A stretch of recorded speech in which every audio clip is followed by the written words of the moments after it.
Good afternoon, everyone. My name is Isabel de Caries, and I am the Chair of Trustees at Moray House Trust. Welcome to our third virtual event, Poems of Resistance, Martin Carter Remembered. For those joining us for the first time tonight, Moray House Trust is a private, non-partisan, non-profit based in Georgetown, set up in memory of my father, David de Caries, and dedicated to promoting Guyanese culture. The trust was launched almost exactly 9 years ago with a recital of Martin Carter's poems. Martin's work has been a leitmotif in our program over the years, so it seems fitting to celebrate this milestone in similar fashion. There is a personal link.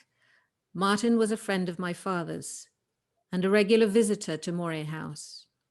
My father, along with many others, recited Martin's poems as part of an almost daily ritual.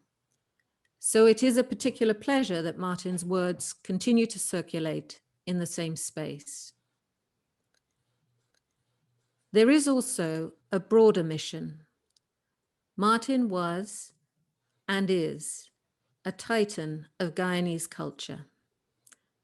As Gemma Robinson has noted, his is a poetry of involvement, a poetry that helped shape the political and cultural parameters of Guyana.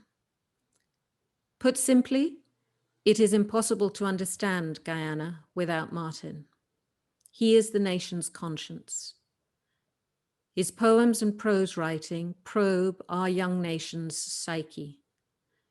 A fellow Guyanese characterized our collective challenge in Guyana as to speak this nation into being. If we are to do so, it is Martin's words that will continue to shape the process.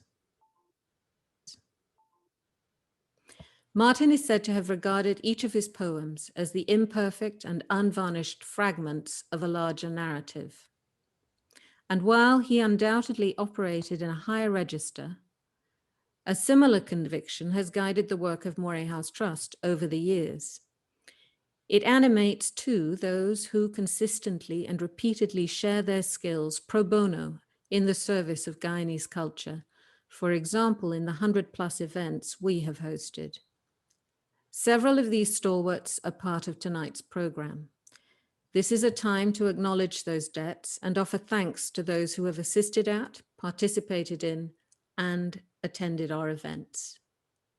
Thank you also to those who support the work of the Trust behind the scenes, our trustees, our board of directors, and our administrator, Joan, who is the rock on which the Trust rests. We pay tribute also to the departed, the late Andaye, our inaugural chair of trustees, the late Colin Chumley, one of our first directors, along with others who graced our podium at various times. The artist, George Simon, the writer, Michael Giltz, lawyer and family friend, Miles Fitzpatrick, to name but a few. Tonight's program features Martin's poems of resistance. In the 1990s, Stuart Brown, and I think I saw his name, and he may be in the audience, Stuart Brown observed Martin Carter reading these poems in central London to an audience of the Guyanese diaspora. And he wrote, as he read from those poems, the audience began to recite them with him, not to read them from a book, but to recite them from memory. They were etched in the memory banks, a part of their being, fundamental to their identity as Guyanese people. Few poets of our time have made such an impact on the consciousness of a people.